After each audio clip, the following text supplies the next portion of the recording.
A stunningly beautiful girl, Psyche, is born after two older sisters. People throughout the land worship her beauty so deeply that they forget about the goddess Venus. Venus becomes angry that her temples are falling to ruin, so she plots to ruin Psyche. She instructs her son Cupid to pierce the girl with an arrow and to make her fall in love with the most vile, hideous man alive. But when Cupid sees Psyche in her radiant glory, he shoots himself with the arrow instead.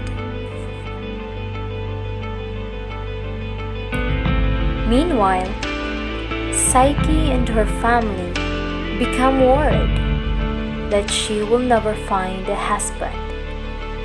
For although men admire her beauty, they always seem content to marry someone else. Psyche's father prays to Apollo for help, and Apollo instructs her to go to the top of a hill, where she will marry not a man, but a serpent. Psyche bravely follows the instructions and falls asleep on the hill. When she wakes up, she discovers a stunning mansion.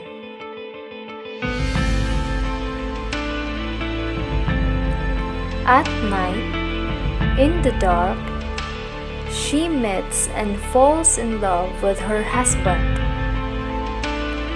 She lives happily with him, never seeing him, until one day he tells her that her sisters have been crying for her.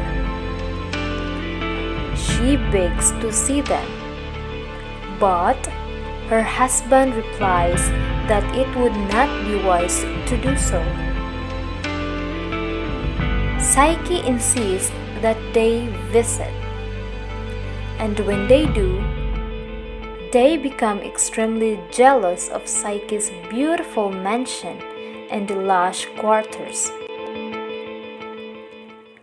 They deduce that Psyche has never seen her husband, and they convince her that she must sneak a look. Confused and conflicted, Psyche turns on the lamp one night as her husband lies next to her. When she sees the beautiful Cupid asleep on her bed, she weeps for her lack of faith. Cupid awakens and deserts her because love cannot live where there is no trust. Cupid returns to his mother, Venus, who again decides to enact revenge on the beautiful girl. Psyche, meanwhile, journeys all over the land to find Cupid. She decided to go to Venus herself in a plea for love and forgiveness. And when she finally sees Venus, the great god laughs aloud. Venus shows her head of seeds and tells her that she must sort them all in one night's time if she wants to see Cupid again. This task is impossible for one person alone, but ants pity Psyche and sort the seeds for her. Shocked, Venus then orders Psyche to sleep on the cold ground and eat only a piece of bread for dinner. But Psyche survives the night easily. Finally, Venus commands her to retrieve a golden flask of a river. She almost drowns herself in the river because of her sorrow.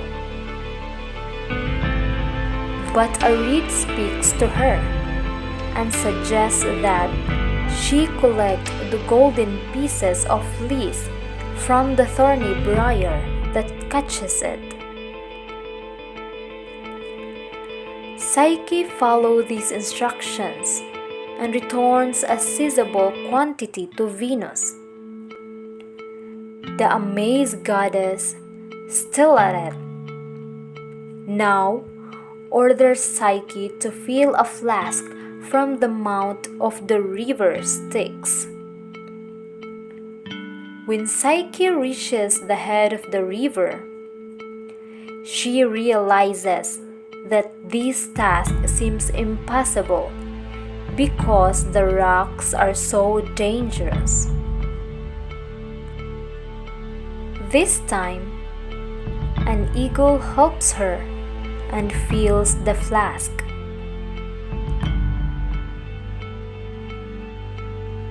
Venus still does not give in.